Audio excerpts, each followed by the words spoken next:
What's going on, everybody? It is Charlize Walker of Lisa's Business Enterprise here with another Make It Happen Monday credit tip.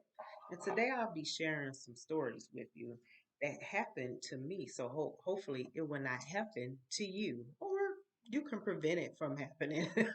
So let's get into it. So I'm going to be talking about the importance, how it is important to review your credit report thoroughly. And one reminder I will throw out there is that you can get your free credit report from annualcreditreport.com. As of now, because we're still technically in a pandemic, they're still allowing you to view your credit report weekly, exactly 1 week from, like, if you do review it today, next week you get to review it again. So they're allowing to review your credit reports through the three major bureaus every week during this pandemic. I think it's going to end in December, so you still may have time. But other than that, you can get it once a year for free, either online or you can even call them as well or write to them, send in the form. All the information is on their website. But why is it so important to review your credit report? Because one fact is nearly 80% of credit reports contain inaccurate and erroneous information or erroneous accounts on their credit report. So it is your right to dispute any errors or any inaccurate information, because one thing, it could be identity theft. So it's important that you review that information. In my books, that's the workbook, and this is the book. In the books and in my workbook, I tell you what to look for and how to dispute them. Remember, this is telling you how to do it. This is the work, because it's called a workbook. This is tell you how to work it out, okay? So both of the information is in there. But let me tell you, I have four instances dealing with identity thefts, duplicate accounts, paid accounts and collections, and personal information.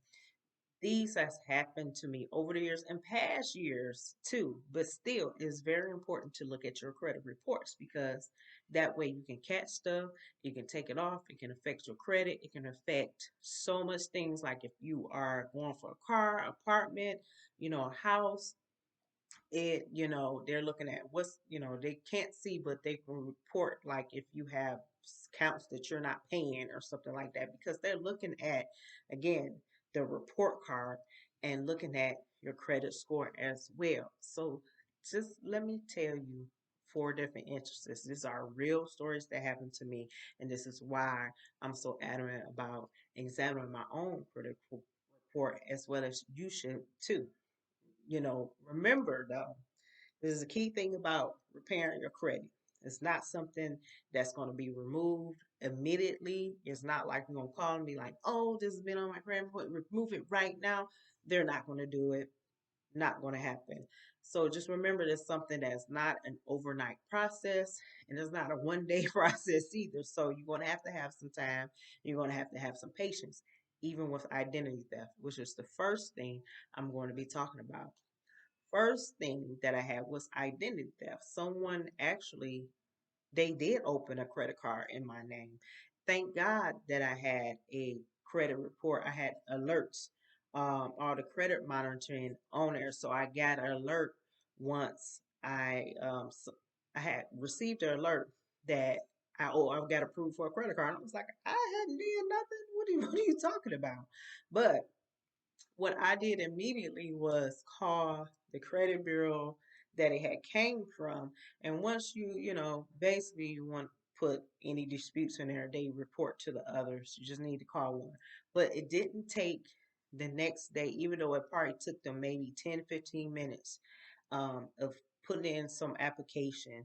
It took them about 30 to 45, I would say about 30, 40 days for them to remove it from my credit report as well. But the thing was, I reported it immediately too.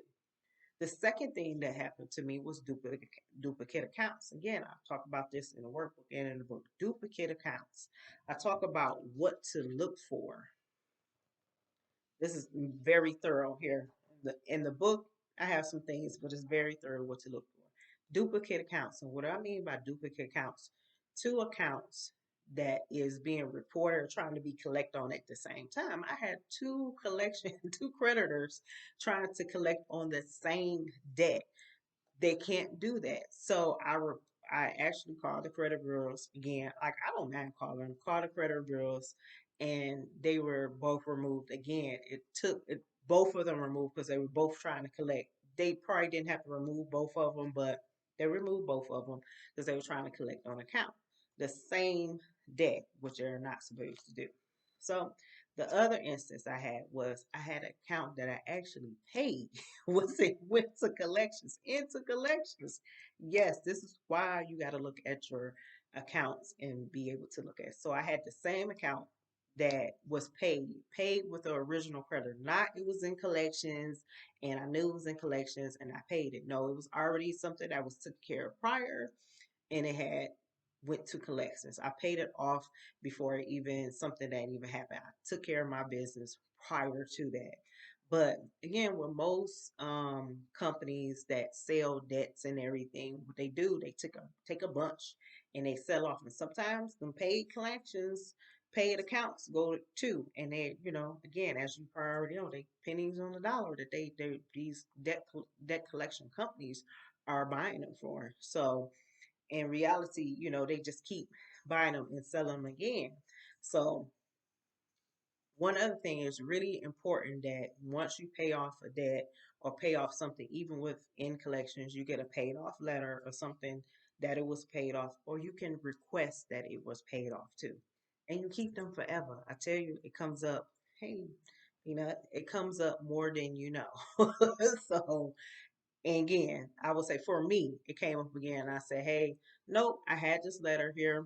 It was proof that I paid off. And then it was so long ago I used to write checks that I still had the check that I had wrote and showed them proof. Boom, it's gone. Again, it wasn't immediate, like it was not one day. It took some time. The next thing that happened to me was my personal information was completely wrong. That my addresses, it was a company that I never worked for that was on my credit report, and it was address. It was like the numbers in a different street. It might have been the same house number, but it was a different street number. Everything was just so jumbled up. And then it had a whole bunch of, I had like 17 different addresses on it. I was like, how can I live at 17 different addresses again? With identity theft, this is something that may be doing or may be happening. So what I did first, I wrote to the credit bureau. It's like, where's you getting this information from? This is wrong. I live here and here. I sent in all my proof. They were, time had passed. I ended up calling them. So I would say, call them first. I always stick with what works first. Call them first. Tell them what's wrong. They got time. It may take a minute because I had 17, so we had to go through 17 addresses. But really, and in essence, I said keep these two because this is where I'm living at, and then a company that I never worked for as well. So this may be something that may seem basic that they have all these addresses, but you cannot legally live it. Well, maybe you do. Legally, I cannot live at 17 different addresses. Okay, I won't say legally, but I know I can't have the living all everywhere. But it was the wrong addresses that don't even exist, which was kind of crazy to me. So again, it could be connected to identity theft as well. So got them called, got them removed. Again, it's not overnight. It does take some time. They may tell you that's removed, but it take the time about it is taking it and get it removed from your credit report. So that's why it's important to check your credit reports, check them thoroughly, examine them like line by line. Because and I did with the address, it's like, oh, this is the street number, but this isn't the same. It was kind of weird. So definitely important if you do need something to help you and help you guide you. I got two books. I still got the package deal on my website, charleserice.com is where you can find the books here. Or you can buy them separately or how you feel. Or if you say, Charlize, I'm just not a person that can do all that by myself. I need your help. You can sign up for my services, my credit repair services, um, on my website as well. If you live in Texas, Michigan, or in Alabama, you also can say, "Oh, well, Charlize, I don't need the full, credit repair service. I just need like a letter. I need a strong letter or something like that." I got you too. Go to the website, Charlie. Well, this is on lisasbusiness.com and go to the credit repair tab and look on there. So you can either get the full service, you can get the book, or you can get a letter. I can write a letter for you, but guess what? All of them cost, okay? So hope you learned something. Hope you learned something valuable. And knowledge is powerful, and sharing knowledge is empowerment.